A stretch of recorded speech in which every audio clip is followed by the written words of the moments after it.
we begin to look at the word democracy in the 21st century, when we talk about democracy, we use it often. We use it to say that we want these,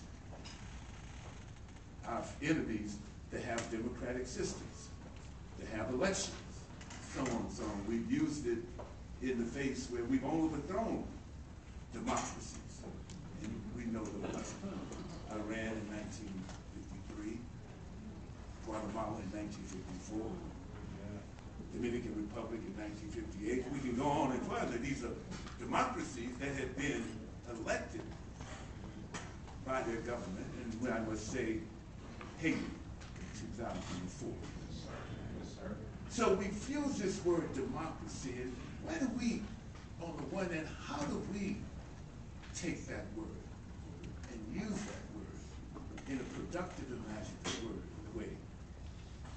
Certainly the ways in which it has been used and continues to be used today, or is not as always in the service of not only us as people,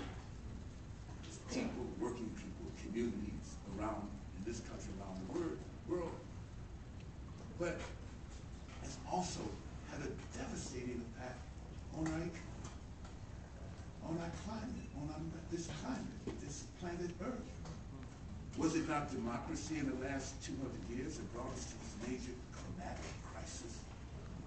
The power to harness nature, to use science and technology, weren't these the democracies in this push toward extracting and exploiting resources of the Mother Earth that have brought us to this particular point and continue to bring us to whatever point?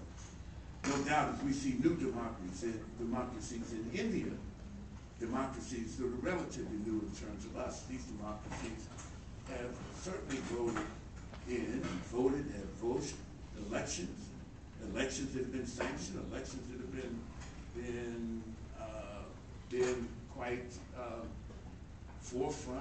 in the forefront, but at the same time, we've seen a great deal of exploitation through these democracies. We've seen the attacks on indigenous people in these democracies. We've seen the exploitation of resources at the expense of these people within these democracies, moving them off their land, and often cases calling them terrorists because they resist, all these within the framework of democracy. So what is this word, what do we mean by democracy? In a planet where 2.5 billion people live on less than $2 a day, 1 billion people or more live on less than $1 a day. What do we mean by this? I believe Michael Moore, in his new film, when he talked about capitalism, a love story, he thinks that we need more democracy.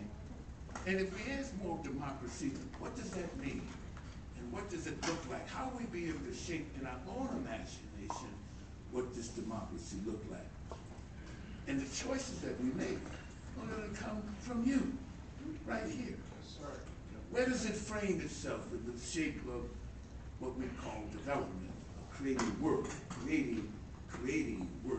is just work that provides us a living wage, work that provides us benefits.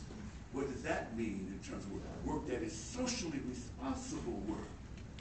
Where does democracy fit into all this question? So the key question is this, as we see it promoted, and certainly promoted when we see the idea of a president elected by more people who came out to vote than ever before. Is this the shape of this democracy? In looking at that within the framework of the work we must do.